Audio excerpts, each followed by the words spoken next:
পয়গম্বর মুসা আলাইহিস সালাতু ওয়াসসালামের জমানায় একাধারে বৃষ্টি বন্ধ হয়ে গেছে, 40 বছর পর্যন্ত বৃষ্টি হয় না। পয়গম্বর মুসার কাছে মানুষ আসিয়া বলে, আল্লাহর নবী গো, আপনি একটু দয়া করে আল্লাহর কাছে দোয়া করুন যেন আকাশ থেকে আমার আল্লাহ বৃষ্টি দেয়, কারণ বৃষ্টি না হওয়ার কারণে আমরা এখন হাহাকার, পশুগুলো মরে যাওয়ার উপক্রম হয়ে গেছে। আল্লাহর নবী সকলকে নিয়ে মাঠের মধ্যে একত্রিত হইলেন, আল্লাহর কাছে দোয়া করতে লাগলেন, প্রভু আল্লাহ আকাশ থেকে তুমি বৃষ্টি দাও, আল্লাহ তুমি বৃষ্টি বন্ধ করে রাখ না কেন। সকলে কান্নাকাটি করে দোয়া করতেছে। আমার আল্লাহ ওহী নাযিল করিয়া জানায় দিলেন, ও আমার পয়গম্বর মুসা, এই মজলিসের মধ্যে এমন একজন লোক আছে যে লোকের কারণে আমি আল্লাহ বৃষ্টি বন্ধ করে দিয়েছি। যে লোকটা হলো জিনাখোর, যে লোকটা বিগত 40 বছরের ভিতরে একটা দিনও আমি আল্লাহর কুদরতি পায়ে সিজদা করে নাই, আমি আল্লাহকে একবারও ডাকে নাই, আর শেষ নিয়মিত জিনা করে। ওই লোকটার কারণে আমি আকাশ থেকে বৃষ্টি বন্ধ করে দিয়েছি। আল্লাহর নবী মুসা আলাইহিস সালাতু ওয়াসসালাম উপস্থিত সকলকে লক্ষ্য করিয়া বলে, এখানে কে আছো? জিনাখোর ব্যক্তি, উঠো, দাঁড়ায় যাও। সেই জিনাখোর ব্যক্তির কারণে আমার আল্লাহ আসমানের বৃষ্টি বন্ধ করে দিয়েছে। এই লোকটা তাড়াতাড়ি এই মজলিস থেকে দূরে সরে যাও। লোকটা এবার চিন্তা করতেছে, হাই, এতদিন পর্যন্ত জিনা করছি, গুনাহ করছি, অন্যায় করছি, কেউ তো জানে না। এবার বুঝে আমার গুনার খবর মানুষে জেনে ফেলবে। কান্না আরম্ভ করছে, ও মালিক, দীর্ঘদিন পর্যন্ত তুমি আমার গুনাহটা চুপায় রাখছো, গোপন রাখছো। আল্লাহ, আমার গুনার কথা তুমি কাউকে জানাও না। আল্লাহ, তুমি আজকে দয়া করে আমাকে মাফ করে দাও, আর জীবনে অন্যায় করব না, জিনা করব না। আমার আল্লাহর কাছে তাই মনে যখন তওবা করতে লাগলো, আমার আল্লাহ তার তওবাটা এমন ভাবে কবুল করেছেন, হঠাৎ আকাশের মধ্যে মেঘমালা প্রত্যেকে যেন আসিয়া জমা হইয়া গেল। এবার বৃষ্টি শুরু হয়ে গেছে। আল্লাহর পয়গম্বর মুসা আল্লাহর কাছে আবার বললেন, আল্লাহ, এমন আপনি আমাকে কিছুক্ষণ আগে বললেন এই মজলিসের মধ্যে এক জিনাখোর ব্যক্তির কারণে আপনি বৃষ্টি বন্ধ করে দিয়েছেন, আবার হঠাৎ যেন বৃষ্টি শুরু হয়ে গেছে, বিষয়টা বুঝলাম না। আমার আল্লাহ বলেন, পয়গম্বর মুসা, যে লোকটার কারণে আমি আল্লাহ বৃষ্টি বন্ধ করে দিয়েছিলাম, ওই লোকটার কারণে আমি আল্লাহ আজকে এখন বৃষ্টি শুরু করে দিলাম। যে লোকটার কারণে আমি বৃষ্টি বন্ধ করেছি, ওই লোকটার কারণে আমি এখন আল্লাহ বৃষ্টি দিয়েছি। এই লোকটা আমি আমার কাছে তওবা করছে, ফিরে আসছে, আমি আল্লাহ তার তওবা কবুল করে নিলাম। সুবহানাল্লাহ। আমার আল্লাহ এই কথাটাই বলেন, ফামান তাবা ওয়া আসলাহা ফামান তাবা মিন বাদি যুলমিহি। নিজের উপর কেউ জুলুম করিয়া আল্লাহ তাআলার নাফরমানি কেউ যদি করে, তাহলে সে যেন সংশোধন হয়ে যায়। ওয়া আসলাহা, যদি সংশোধন হয়ে যায়, আমার আল্লাহ বলেন, তাহলে আমি তোমার সমস্ত তওবাগুলো, তোমার গুনাহগুলো maaf করিয়া আমি তোমাকে দ্রুত পবিত্র করিয়া দিব, কারণ আমি আল্লাহ গাফুর, আমি আল্লাহ তাওয়াব। মানুষের গুনাহ ক্ষমা করাটা আমি আল্লাহ পছন্দ করি। তোমার গুনার কারণে আসমান যদি বুঝাই হয়ে যায়, ও বান্দা, তোমার গুনার কারণে জমিন যদি বুঝাই হয়ে যায়, তোমার গুনার কারণে পাহাড় যদি বুঝাই হয়ে যায়, আমি আল্লাহ কাহার পরোয়া করি না। ইন আতানি লাইলান ফাকাবিলতুহু ইন আতানি নাহারান ফাকাবিলতুহু।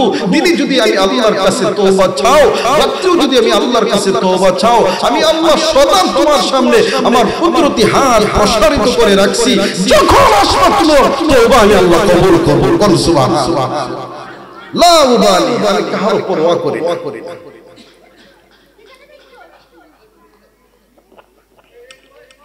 এক এক গুনার কারণে এক এক ধরনের মুসিবত আসে, এক এক গুনার কারণে এক এক ধরনের মুসিবত আসে। কোন কোন গুনার কারণে আসমানের আল্লাহ বৃষ্টি বন্ধ করে দেন, আবার কোন কোন গুনার কারণে আমার আল্লাহ জমিনে ভূমিকম্প দেন। কিছুদিন আগে ভূমিকম্প হইছে না? কোন কোন গুনার কারণে মানুষের আকৃতি পরিবর্তন হয়ে যায়। হাকিমুল উম্মত মুজাদ্দিদে মিল্লাত আশরাফ আলী থানভী রাহমাতুল্লাহি আলাইহি উনি ভারতের একটা ঘটনা উল্লেখ করেছেন। ভারতের জব্বলপুর জেলার এক ঘটনা উল্লেখ করেছেন। এই ঘটনা উল্লেখ করতে গিয়ে তিনি বলেন, একটা মহিলা বিবাহ হয়েছে, অনেক দিন হয়েছে, কোনো সন্তানাদি হয় না। মহিলাটা অনেক চিকিৎসা করছে কিন্তু কোনো সন্তান হয় না। অনেক কবিরাজের কাছে গেছে, তাবিজ কবজ দোয়া ইস্তেগফার করছে, কিন্তু সন্তান আর হয় না। আপনারা বলেন তো দেখি, সন্তান দেনেওয়ালা কে? একটু আওয়াজ করে কোন সন্তান দে কে? কোন বাবা সন্তান দিতে পারে? কোন পীর বাবা, বন্ড বাবা, শাহজালাল, শাহপরান, এই সমস্ত পীররা কি করতে পারে না সন্তান? কিন্তু আমাদের সমাজের মধ্যে কিছু বেকল মার্কা মহিলারা আছে, এর আগে বাবা শাহজালালের দেওয়ালের মধ্যে ফেট লাগা আর বলে বাবা একটা সন্তান দাও, বাবা একটা সন্তান। আচ্ছা, এই সমস্ত মরা বাবারা কোন সন্তান দিতে পারবে? এটা হলো শিরিক, এটা হলো শিরিক। ঈমান নষ্ট হয়ে গেছে। ওই সমস্ত মানুষের ঈমান আনতে হবে, নতুন করে তওবা করতে হবে। হযরত হাকিমুল উম্মত মুজাদ্দিদে মিল্লাত আশরাফ আলী থানভী রাহমাতুল্লাহি আলাইহি উনি ভারতের জব্বলপুরের ঘটনা উল্লেখ করতে গিয়ে বলেন, ওই মহিলাটা অনেক দিন হইছে, বিয়ে হইছে, কিন্তু সন্তান আর হয় না।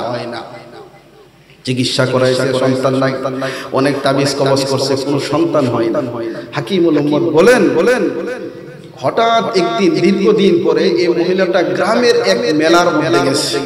মেলার মধ্যে গিয়া দেখে এক গাছতলার মধ্যে হিন্দু সন্ন্যাসী ব্যক্তি বসে রয়েছে। আর ওই ব্যক্তির কাছে মানুষ আসতেছে, আর মানুষের হাতগুলো দেখিয়া সে বিভিন্ন ভাগ্যের কথা বলতেছে। এই মহিলাটা গেছে গিয়া সন্ন্যাসীর কাছে গিয়ে বলে যে আমার হাতটা একটু দেখেন তো, আমার তো দীর্ঘদিন হয়ে গেছে, কোনো সন্তান হইতেছে না। ওই মহিলার হাত দেখিয়া হিন্দু সন্ন্যাসী বলতেছে যে তোমার সন্তান হবে, তুমি একটা কাজ করলে সন্তান হবে। কি কাজ? তোমার বাড়িতে কোরআন শরীফ আছে? হ্যাঁ। তুমি যাও কোরআন শরীফের উপরে বসিয়া তুমি গোসল করবা। নাউজুবিল্লাহ যে কইলেন না, মুসলমানের আওয়াজে বলেন নাউজুবিল্লাহ। কোরআনে কারীমের উপর বসিয়া গোসল করার জন্য বলছে। মুসলমানের শরীরে রক্ত থাকে তো গা শিহরে ওঠার কথা। কত জঘন্য একটা হুকুম দিছে। কিন্তু মহিলাটা গুনাহ করতে করতে তার অন্তর হয়ে গেছে একেবারে শক্ত। কারণ যে ব্যক্তি গুনাহ করে তার অন্তর কিন্তু একবারে শক্ত হয়ে যায়, দিলটা পাষাণ্ড হৃদয় হয়ে যায়। যেমন আমার আল্লাহ কোরআনে এক আয়াতে বলেন, ফাওয়াইলুল লিল কাসিয়াতি কুলুবুহুম মিন যিকরিল্লাহ উলাইকা ফি যালালিম মুবিন। আমার আল্লাহ বলেন, নিয়মিত যদি কেউ গুনাহ করে তাহলে এই গুনাহের কারণে তার দিলটা পাথরের মতো শক্ত হয়ে যায়। নিয়মিত গুনাহ করলে তার দিলটা শক্ত হয়ে যায়, সে পথভ্রষ্টদের অন্তর্ভুক্ত হয়ে যায়। এজন্য আমার আল্লাহ আরেক আয়াতে বলেন, নিয়মিত কেউ গুনাহ করলে নিজেকে ভুলে যায়। যেমন আল্লাহ অন্য আয়াতে বলেন, ইয়া আইয়ুহাল্লাযীনা আমানু তাকুল্লাহা ওয়াল তানজুর নাফসুম মা কদ্দামাত লিগাদ ওয়াত্তাকুল্লাহ ইন্নাল্লাহা খাবীরুম বিমা তা'মালুন ওয়ালা তাকুনু কাল্লাযীনা নাসুল্লাহা ফাআনসাহুম আনফুসাহুম উলাইকা হুমুল ফাসিকুন। আমার আল্লাহ বলেন, তোমরা ওই সমস্ত লোকদের মতন হইও না যারা আমার আল্লাহকে ভুলে যায়। আল্লাহকে ভুলে যাওয়ার কারণে নিজেকে নিজে ভুলে যায়। মানুষ গুনাহ করলে নিজেকে নিজে ভুলে যায়। মানুষ নিয়মিত গুনাহ করলে দিল শক্ত হয়ে যায়। আল্লাহ রাব্বুল আলামিন বলেন, সব সময় মানুষ যদি গুনাহ করে তাহলে আল্লাহ তাকে অপমানিত করেন। এজন্য আব্দুল্লাহ ইবনে মুবারক বলেন, রাআইতুজ যুনুব তুমিতুল কুলুব ওয়া কাদ ইউরিসুজ যুল্লা ইমানুহা। সব সময় কেউ যদি গুনাহ করে আল্লাহ এই গুনাহর কারণে তাকে অপমানিত করেন। কারণ গুনাহ করলে মানুষের কলবটা মৃত হয়ে যায়। রাআইতুজ যুনুবা তুমিতুল কুলুব ওয়া কাদ ইউরিসুজ যুল্লা ইমানুহা ওয়া তারকুজ যুনুব হায়াতুল কুলুব ওয়া খায়রুল লিনাফসিকা ইসয়ানুহা। আব্দুল্লাহ ইবনে মুবারক রাহমাতুল্লাহি আলাইহি বলেন, গুনাহগুলো ছেড়ে দাও, কারণ গুনার কারণে তোমার দিলটা শক্ত হয়ে যায়, তোমার দিল মরে যায়। গুনাহ ছাড়বা, এমনিতে তোমার দিল সজীব হয়ে যাবে, তোমার দিল এমনি সতেজ হয়ে যাবে। এজন্য ইমাম শাফি রাহমাতুল্লাহি আলাইহি ওনার উস্তাদের কাছে গিয়ে বলছিলেন, উস্তাদ জি যা পড়ি সব ভুলে যাই, কারণটা কি? উস্তাদের তখন সুন্দর উপদেশ দিতেছে, শাকাউতু ইলা ওয়াকিই সুআ হিফজি, শাকাউতু ইলা ওয়াকিই সুআ হিফজি فأرشدني إلى ترك المعاصي وأخبرني بأن العلم نور من إلهي ونور الله لا يهدى لعاصي। ইমাম শাফি রাহমাতুল্লাহি আলাইহি উস্তাদ বলতেছেন, তুমি গুনাহগুলো ছেড়ে দাও, কারণ গুনাহ হলো ঘুট অন্ধকার, আর ইলম হলো আমার আল্লাহর পক্ষ থেকে নূর। নূর আর অন্ধকার একসাথে হতে পারে না, এজন্য গুনাহগুলো ছেড়ে দাও, আল্লাহ তাআলা তোমার ইলমের মধ্যে বারাকা দান করবেন।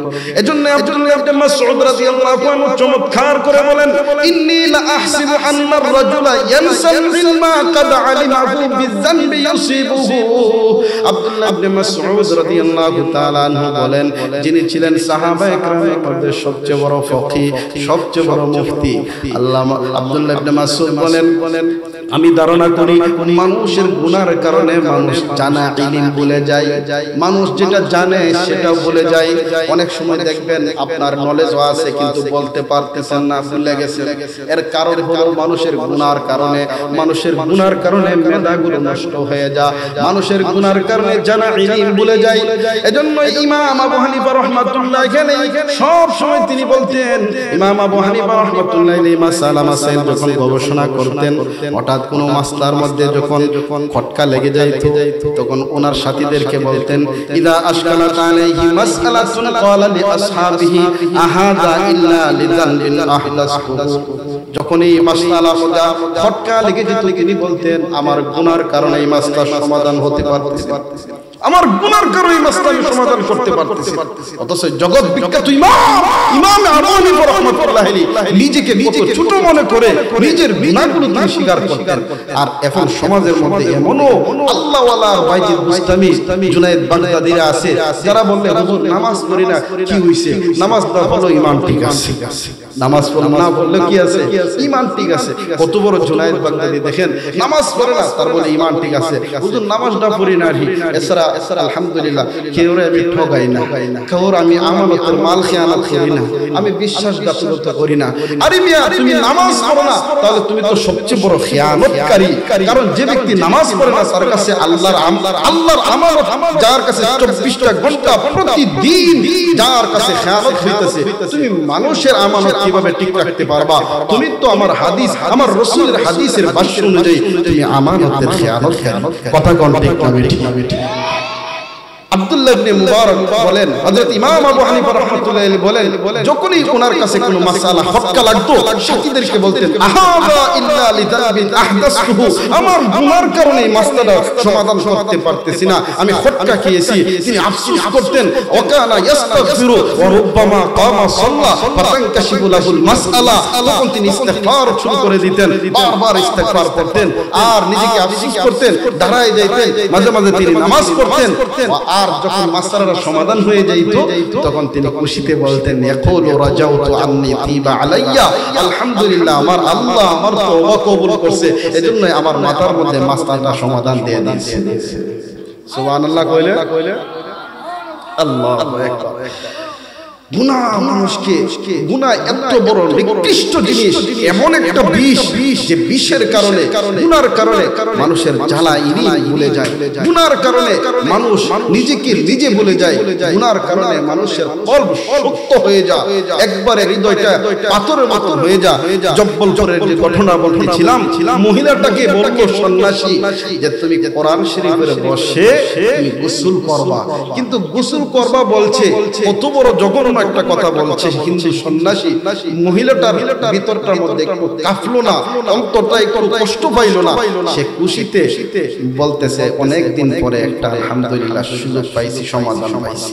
বাড়িতে গেছে, নিজের শাশুড়িকে বলতেছে, শাশুড়ি আমি তো আজকে গেলাম বাজারের মেলার মধ্যে গেলাম, মেলার যাওয়ার পরে হিন্দু সন্ন্যাসী আমাকে একটা সমাধান দিয়েছে যে বাচ্চা হবে যেটা আমি কোরআনে কারিমের উপরে বসে গোসল করতে পারি। নাউজুবিল্লাহ কোন শাশুড়ির ভিতরে কিছু ঈমান আছে, ঈমানের নূর আছে। শাশুড়ি বলতি ভয়ে চমকে গেল, হাই বৌমা কি কথা বলছো, সাবধান তুমি কাজ করবে না, তুমি কাজ করবে আল্লাহ তোমাকে কঠিন আযাবের মধ্যে গ্রেফতার করবে, খবরদার তুমি কাজ করবে। বৌমা কিন্তু শাশুড়ির কথা সাময়িক সময়ের জন্য বিরত, কিন্তু সে তালে তালে থাকতেছে কখন সুযোগ পাবে আর কোরআন শরীফের উপর গোসল করবে। একদিন হঠাৎ কেউই নাই করে মা রান্নাঘরের মধ্যে রান্না করতেছে। এই সুযোগে মহিলাটা কোরআন শরীফ নিয়ে বাথরুমে ঢুকছে, বাথরুমে ঢুকিয়া কোরআন শরীফের উপর বসে গোসল করছে। নাউজুবিল্লাহ যেহেতু আসছে, বৌমার সকাল থেকে নিয়ে দুপুর হয়ে গেছে, শাশুড়ি আশ্চর্য হয়ে গেল, এত সময় তো বৌমা ঘরে বসে থাকার কথা, দুপুর হয়ে গেল বৌমা আসে না। শাশুড়ি দৌড়িয়া ঘরের ভিতরে আসলো, হঠাৎ মনে হয়ে গেছে হাই না জানি আমার বৌমা কোরআনে কারিম নিয়া কোরআনে কারিমের উপর বসে গোসল করতেছে নাকি। ঘরের ভিতরে আসিয়া আলমারির উপরে দেখে কোরআন নাই। বৌমার কথা স্মরণ হইয়া এবার শাশুড়ি পাগলের মতন বৌমাকে তালাশ করে, বৌমা করে তালাশ করে, কিন্তু বৌমাকে তো পাই না। এবার বাথরুমের দরজার মধ্যে ছিটকানি লাগাল, বারবার নক করতেছে বৌমা, কিন্তু বৌমা তো কোনো জবাব দেয় না। ভিতর থেকে ছিটকানি লাগানো, বৌমা করে বারবার ডাকতেছে। এক পর্যায়ে দরজা ভাঙলেন, দরজা ভাঙার পরে দেখে কোরআনে কারিম এক জায়গার মধ্যে পড়ে আছে, পাশে একটা শুয়োর বসে আছে। জোরে কোন নাউজুবিল্লাহ। একটা শুয়োর বসে আছে। হাকিমুল উম্মত মুজাদ্দিদে মিল্লাত আশ-শাবানি তানবী রাহমাতুল্লাহি আলাইহি বলেন, এবার শাশুড়ি কোরআনে কারিমটা মুখে লাগাইয়া চুমুকাইলেন, মাথা রাখলেন, এবার কোরআনে কারিমকে সুন্দর করে আলমারিতে রাখলেন। এই শুকুরটা বাথরুম থেকে আসিয়া বারান্দায় বসলো। এবার শাশুড়ি বলে, বৌমা তুই কেন এই কাজটা করতে গেলি, কেন তুই কোরআনে কারিমের সাথে বেয়াদবি করলি? কোরআনে কারিমের সাথে তুই বেয়াদবি করার কারণে এবার তোকে আল্লাহ তাআলা শুয়োরের আকৃতিতে রূপান্তরিত করেছে। এবার কে তোকে উদ্ধার করবে, কে তোকে উদ্ধার করবে?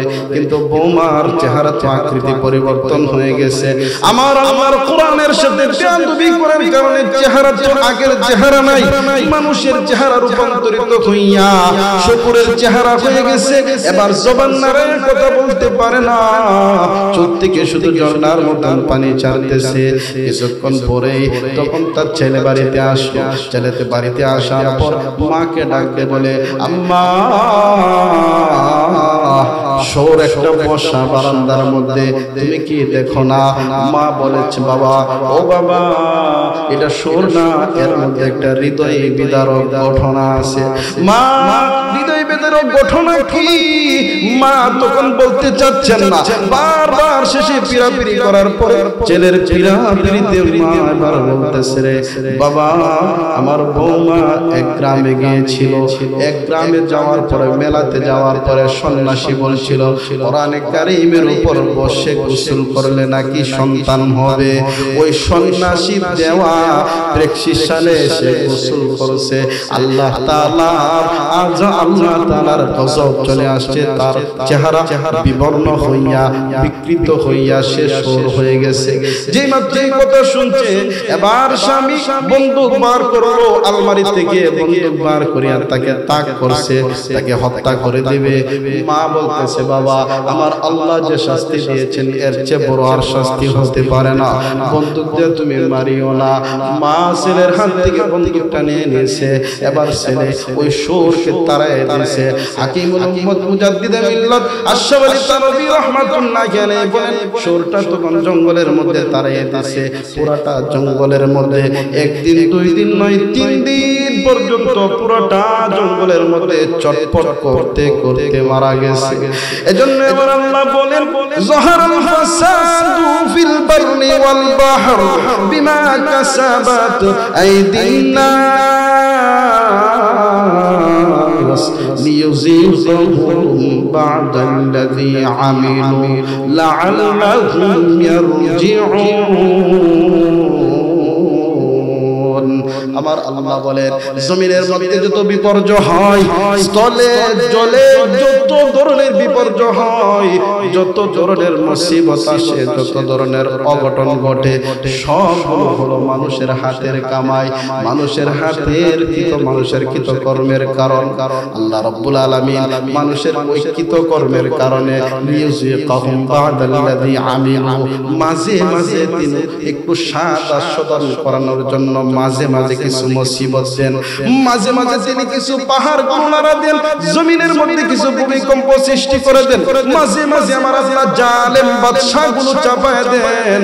দেখবেন হযরত মুসা আলাইহিস সালাম আমার আল্লাহর কাছে বলছিলেন আল্লাহ ও আল্লাহ তুমি বান্দাদের উপর যে খুশি হও, এই খুশি হওয়ার কোনো আলামত আসেনি?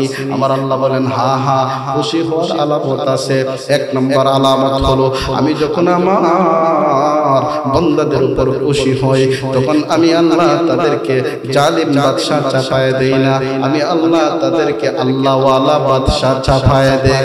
দেখুন লক্ষ্য করে যে সমস্ত সোনালী যুগের মধ্যে আল্লাহু আকবার আমার আল্লাহকে মানছে, মানুষ ওপেন গুনাহ করে নাই, আমার আল্লাহ ওই জমানার মধ্যে কত ইনসাফ দিয়েছিলেন, মানুষের ইনসাফের কারণে পশু পাখির উপর সেই প্রভাব আর আসর করত। একই গাড়ের মধ্যে বাঘ আর হরিণ একসাথে পানি খাইতো, বাঘ কোনদিন হরিণের উপর আঘাত করত না। আল্লাহু আকবার। কারণ কি? ইনসাফওয়ালা বাদশা আছেন, মানুষ ইনসাফওয়ালা বাদশা পাওয়ার কারণে গুনাহ করে নাই। আমার আল্লাহ তাআলা ওই প্রভাবটা জানোয়ারের উপরও দিয়েছে, জানোয়ার একসাথে পানি খাইছে, একজন আরেকজনের উপর জুলুম অত্যাচার করে নাই। মুসা আলাইহিস সালাম কে আমার আল্লাহ বলেন আমি বান্দার উপর যে খুশি এর প্রথম আলামত হলো আমি তাদের উপর জালিম বাদশা চাপায় দেই না, আল্লাহওয়ালা নেককার বাদশা চাপায় দেই। আর 2 নম্বর হলো আমি আল্লাহ সময় মতো বৃষ্টি দান করি, যখন বৃষ্টির দরকার আমি আল্লাহ তখন বৃষ্টি দেই, যখন বৃষ্টির প্রয়োজন হয় না আমি আল্লাহ তখন বৃষ্টি দেই না। আর যে বান্দাদের প্রতি যে মানুষদের প্রতি আমি আল্লাহ খুশি না ওই সমস্ত মানুষদের প্রতি আমি আল্লাহ জালিম বাদশা চাপায় দেই।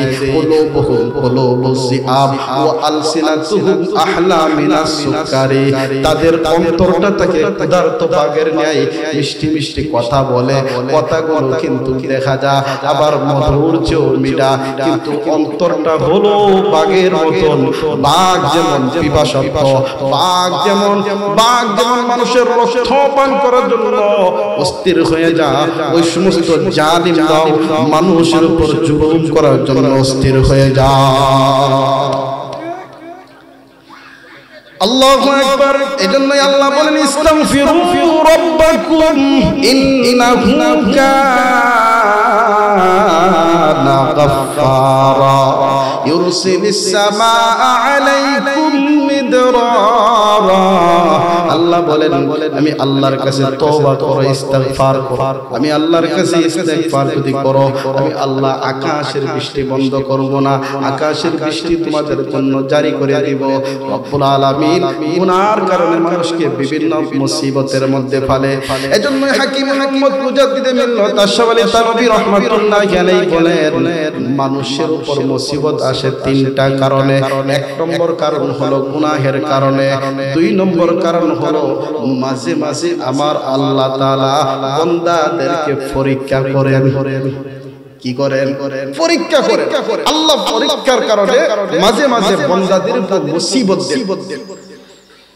এই কথাটা আমার আল্লাহ কোরআনে বলে, ওয়ালা নাবলুওয়ান্নাকুম বিশাইইন মিনাল খাউফি ওয়াল জু'i ওয়া নাকসিম মিনাল আমওয়ালি ওয়াল আনফুসি ওয়াত সামারাত ওয়া বাশশিরিস সাবিরিন।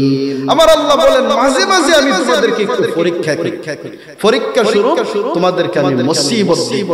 কোন সময় অভাব অনটন দিয়ে মুসিবত দিই, কোন সময় তোমাদের নিজের ছোট ছোট মাসুম বাচ্চাদেরকে তোমাদের সামনে আমি তাদের জান কবজ করি দিয়ে আমি মুসিবত দিই। তোমাদের ফল ফসলাদি একটু হালকা ক্ষয়ক্ষতি করি আমি তোমাদেরকে মুসিবত দিই। আমি আল্লাহ দেখতে চাই তোমরা কারা আমি আল্লাহর উপর সবর আছে, ধৈর্য আছে।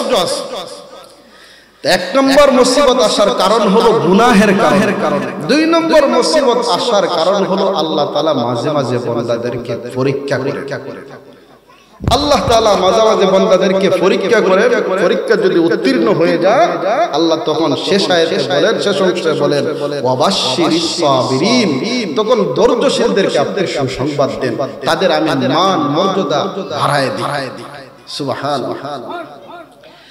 হযরত লুকমান হাকিম উনার সন্তানকে নিয়ে এক নবীর সাথে সাক্ষাতের জন্য রওনা করছেন।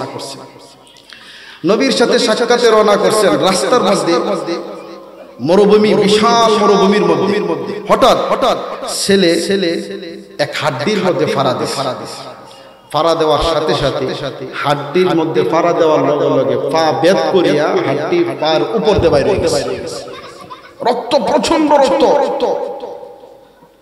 লুকমান হাকিম দেখলেন ছেলে চিৎকার করে কাঁদতেছে। নবীর সাথে সাক্ষাতের জন্য রওনা করছেন, এবার বুঝি মুসিবত। আর যাত্রা করলেন না, তিনি যাত্রায় থামায় দিলেন, তাবু গাড়লেন। ছেলেকে নিজের কোলে বসাইয়া আল্লাহর কাছে দোয়া করতেছেন, আল্লাহ তুমি আমার প্রতি মনে হয় অসন্তুষ্ট হয়ে গেছে, আল্লাহ তুমি আমার প্রতি নারাজ ও খুশি হয়ে যাও, আল্লাহ তুমি আমার প্রতি আল্লাহ রাজি ও খুশি হয়ে যাও। লুকমান হাকিম ওনার ছেলেও সবর ধরছেন, উনিও সবর ধরছেন। একদিন, দুই দিন, 3 দিন পর্যন্ত মরুভূমির মধ্যে অবস্থান করতেন। 3 দিন পর পাগড়ি পরিহিত অবস্থা, সুন্দর জামা পরিহিত অবস্থা, হঠাৎ ছেলের কাছে একজন আসিয়া বললে, বাবা তুমি কেমন আছো? ছেলে তো আলহামদুলিল্লাহ ধৈর্যশীল, কারণ ছেলেকে ধৈর্যের সবক তো তিনি দিয়েছেন। ওয়াসবির নাফসা ওয়াসবির আসাবাকা ওয়াসবির নাফসাক ওয়াসবির মা আসাবাক ইন্না যালিকা মিন আজমিল উমুর। ছেলেকে তো আগে তিনি কি দিয়েছেন? সবরের নসিহত দিয়েছেন। ছেলে সবর, ধৈর্যশীল। ছেলে বলছে আলহামদুলিল্লাহ আমি ভালো, সুস্থ আছি। ও বাবা তোমার পায়ে কি সমস্যা? ও পায়ের মধ্যে একটু আঘাত লাগছে, একটা হাড্ডির কারণে আমার পায়ের মধ্যে এই সমস্যা। তো লুকমান হাকিম বলতেছে দেখাও তো দেখি। ওই লোকটা বলতেছে দেখাও। দেখাইছে, তিনি হাত বুলাই দিলেন, আলহামদুলিল্লাহ সাথে সাথে ভালো হয়ে গেছে। এবার লোকটা বলতেছে, ছোট মাসুম বাচ্চা, আব্বা কে যেন আমার পায়ের মধ্যে হাত বুলাই দিছে, সাথে সাথে আমার পা ভালো হয়ে গেছে। লুকমান হাকিম তাকে জিজ্ঞাসা করতেছে, ভাই দয়া করে তোমার পরিচয়টা দাও, এই মুসিবতের সময় তুমি কে? লোকটা বলতেছে, আমি যেমন তেমন মানুষ না, আমি হলাম সাইয়্যিদুল মালায়েকা, ফেরেশতাকুলের সম্রাট জিবরাইল আলাইহিস সালাতু ওয়াসসালাম। এবার লুকমান খুব খুশি, বাপ বেটা দুজন খুশি। নবীর সাথে সাক্ষাৎ করতে গিয়ে নবীর উস্তাদদের সাথে সাক্ষাৎ, সমস্ত নবীদের উস্তাদদের সাথে সাক্ষাৎ। এবার জিবরাইল বলতেছেন, আরেকটা সুসংবাদ তোমাকে দিতেছি, খুশির সংবাদ। তুমি যে নবীর সাথে সাক্ষাৎ করতে যাইতে রওনা করছিলা, ওই নবীর উম্মতরা এই নবীর উপর অত্যাচার করছে। নবীকে না মানার কারণে, নাফরমানি করার কারণে আমার আল্লাহ 3 দিন পর্যন্ত আযাব আর গজব দিতেছেন। আল্লাহ তাআলা তোমাকে ছোট একটা মুসিবত দিয়ে এখানে আটকায় রাখছেন, বড় মুসিবত থেকে আল্লাহ হেফাজত করছে। সুবহানাল্লাহ। আমার আল্লাহ মাঝে মাঝে আমাদেরকে মুসিবত দেন আমাদের পরীক্ষা করার জন্য, যে আমরা কতটুকু সবরওয়ালা। যদি ধৈর্য ধারণ করতে পারি, অবশ্যই আমার আল্লাহ আমাদের মান সম্মান ইজ্জত বাড়ায় দেয়। তিন নম্বর মুসিবত আসার কারণ হলো আল্লাহর অধিকার আছে। আমার আল্লাহর অধিকার আছে। আমরা বাজার থেকে একটা কবুতর কিনে আনি, মুরগি কিনে আনি, আনার পরে জবাই করি। তখন মুরগি কি এই বলার অধিকার থাকেনি, কবুতর এই বলার অধিকার থাকেনি যে আমাকে কেন তুমি জবাই করবা। মালিককে তো এই বলার অধিকার থাকে না, আমাকে কেন জবাই করবা। তাহলে আমার আল্লাহ তো বাজার থেকে আমাদেরকে কিনে আনছেন। আমার মালিক তো আমাদেরকে নিজ হাতে সৃষ্টি করেছেন। আমার মালিকের অধিকার আছে আমাদেরকে মাঝে মাঝে মুসিবত দেওয়ার। আমার আল্লাহর অধিকার আছে বিভিন্ন মুসিবত দিয়া আমার আল্লাহ মুসিবতে ফেলবেন, এটা আমার আল্লাহর অধিকার আছে। আমার আল্লাহ কোরআনে বলেন কুতিবা আলাইকুমুল কিতালু ওয়া হুয়া কুরহুন। আল্লাহ জিহাদ ফরজ করে দিয়েছেন, অথচ জিহাদের ব্যাপারে তোমরা অপছন্দ করো। এই বলার অধিকার নাই কেন জিহাদ ফরজ। আল্লাহ আমাদের উপর রোজা ফরজ করে দিয়েছেন, কুতিবা আলাইকুমুস সিয়াম, রোজা তোমাদের উপর ফরজ। এই বলার অধিকার নাই আল্লাহ এত কষ্ট কেন আমাদেরকে দিতেছেন। যুদ্ধের ময়দানে জিহাদ করা একমাত্র যোদ্ধারাই বুঝে কত কষ্ট। মা বাবা সন্তানাদি প্রতিবেশী গ্রাম সব কিছু বিসর্জন দিয়া যুদ্ধের মধ্যে ঝাঁপিয়া পড়ে মানুষের লাশগুলো স্তূপ হইয়া রইছে। সে লাশের উপর দাঁড়ায়া যুদ্ধ করাটা কত বড় কঠিন, এই জিনিসটা শুধু একমাত্র ভুক্তভোগী যারা এরাই এত কঠিন আমার আল্লাহ আমাদের উপর ফরজ করেছেন। বলার অধিকার নাই কেন ফরজ করেছেন। সময় শেষ হয়ে যাচ্ছে, এজন্যই কথাগুলো গুছিয়ে নিতেছি। মুসিবত আসে তিনটা কারণে। এক নম্বর কারণ হলো গুনার কারণে মুসিবত আসে। দুই নম্বর কারণ হলো আমার আল্লাহ মাঝে মাঝে পরীক্ষা করেন। পরীক্ষা করিয়া মানুষের মান মর্যাদা বুলন্দ করার জন্য মুসিবত দেন। তিন নম্বর আমার আল্লাহর অধিকার আছে মাঝে মাঝে মুসিবত দিয়া আমার আল্লাহ মুসিবত দেন, মাঝে মাঝে মুসিবত দেন, মাঝে মাঝে একটু কষ্ট দেন। আমার আল্লাহর অধিকার আছে, কারণ মুসিবত দিয়া তাদের রূহের চিকিৎসা করেন, রূহের উন্নত চিকিৎসা হয়। কারণ মানুষের নাম দুইটা জিনিস নিয়ে মানুষ, একটা হলো বডি আর একটা হলো রূহ। বডির যেমন চিকিৎসার প্রয়োজন, রূহেরও চিকিৎসার প্রয়োজন। রূহের চিকিৎসাটা বডির থেকে আরো বেশি, কারণ মানুষের দেহটা ওই আছে ওই শেষ। মানুষ মরে গেলেই মানুষের বডি তখন শেষ হয়ে যাবে, মাটি খেয়ে ফেলবে, কিন্তু রূহটা কখনো শেষ হবে না। রূহ যখন সৃষ্টি হয়েছে, সৃষ্টি হওয়ার পর থেকে নিয়ে কিয়ামত পর্যন্ত, কিয়ামত না অনন্তকাল পর্যন্ত রূহ থাকবে, শুধু ঘর বদলাইবে। এক সময় ছিলাম আলমে আর বরজখ, আলমে আরওয়াহ, রূহ জগতে রূহটা ছিল।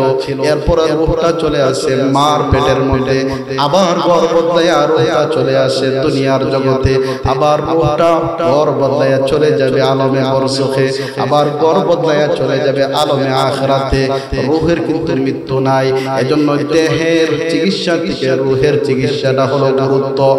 জন্য যুবক ভাইরা তোমাদেরকে আমি উদাত্ত আহ্বান করছি। যুবক ভাই, মুরব্বী বাবারা, খেয়াল করে শুনুন। আপনারা এখনো সময় আছে আমার আল্লাহর ইবাদত বন্দেগী করুন। কারণ যদি বলেন গুনাহ ছেড়ে দিয়ে ইবাদত বন্দেগী করুন, আপনাকে কিয়ামতের দিন আপনাকে যখন আল্লাহ তাআলা হিসাব নেবেন, তখন যদি আপনি উযর পেশ করেন, আল্লাহ দুনিয়াতে গরীব ছিলাম, অভাব অনটন ছিল, এজন্যই অভাব অনটনের ধান্দায় আল্লাহ চুরি করছি, গুনাহ করছি, ইবাদত বন্দেগী করতে পারি নাই। আল্লাহ তখন কিয়ামতের ময়দানে আপনার আমার নবীকে সামনে উপস্থাপন করবেন। আপনার আমার নবী বিশ্ব নবী মুহাম্মদুর রাসূলুল্লাহ সাল্লাল্লাহু আলাইহি ওয়াসাল্লামকে উপস্থিত করবেন। বিশ্ব নবী উপস্থিত করিয়া বিশ্ব নবীকে দেখায় বলবেন, দেখো তুমি কি আমার রাসূলে কিবরিয়া মুহাম্মদুর রাসূলুল্লাহ থেকে বেশি গরীব ছিলা? আমার রাসূলের ঘরের মধ্যে মাঝে মাঝে একদিন, দুই দিন, তিন দিন চলে যাইতো, চুলার মধ্যে আগুন জ্বলতো না। একটা খেজুর খাইয়া আমার রাসূল সারা দিন কাটায় দিতেন। একটু চিন্তা করা যায়নি এই জমানার মধ্যে একটা খেজুর খাইয়া সারা দিন কাটায় দেওয়া। আমার রাসূলের ঘরে 3 দিন চলে যাইতো, সাহাবায়ে কেরামের ঘরে 3 দিন চলে যাইতো। যাইতো সোনার মধ্যে আগুন জ্বলতো না। এবার ধনী ব্যক্তি যদি বলে আল্লাহ অনেক সম্পদ দিছো, সম্পদের কারণে ইবাদত বন্দেগী করতে পারি না, তখন আমার আল্লাহ ইব্রাহিমকে উপস্থিত করিয়া বলবেন ইব্রাহিমের থেকে তো বেশি তুমি ধনী ছিলে না, আমার ইব্রাহিমকে আমি কেমন সম্পদ দিয়েছিলাম। আল্লাহু আকবার। হাদিসের কিতাবের মধ্যে পাওয়া যায় ইব্রাহিম আলাইহিস সালাতু সালামকে আমার আল্লাহ এত সম্পদ দিয়েছিলেন, ওনার ছাগলগুলো রাখালি করার জন্য 400 শিক্ষিত কুকুর থাকতো। এক একটা কুকুর হাজার হাজার ছাগলগুলো রাখালি করতে পারে। এবার চিন্তা করে দেখেন 400 কুকুর ওনার ছাগলগুলো রাখালি করতো, কি পরিমাণ ছাগল আছেন, উনি কি পরিমাণ সম্পদের অধিকারী আছেন। আমার আল্লাহ কিয়ামতের দিন বলবেন আমার ইব্রাহিম তো সম্পদের কারণে আমি আল্লাহকে একটা সেকেন্ডের জন্য ভুলে যাই না। এজন্যই ভাইরা আমার গুনাহগুলো ছেড়ে দাও, ইবাদত বন্দেগী করো। আল্লাহ তাআলা আমাদের সকলকে গুনাহ মুক্ত জীবন যাপন করার তৌফিক দান ফরমাক। আমিন ওয়া আখিরু দাওয়ানা আলহামদুলিল্লাহ। ফামান তাবা মিন বা'দি যুলমিহি ওয়া আসলাহা ফাইন্নাল্লাহা ইয়াতুবু আলাইহি ইন্নাল্লাহা গফুরুর রহিম।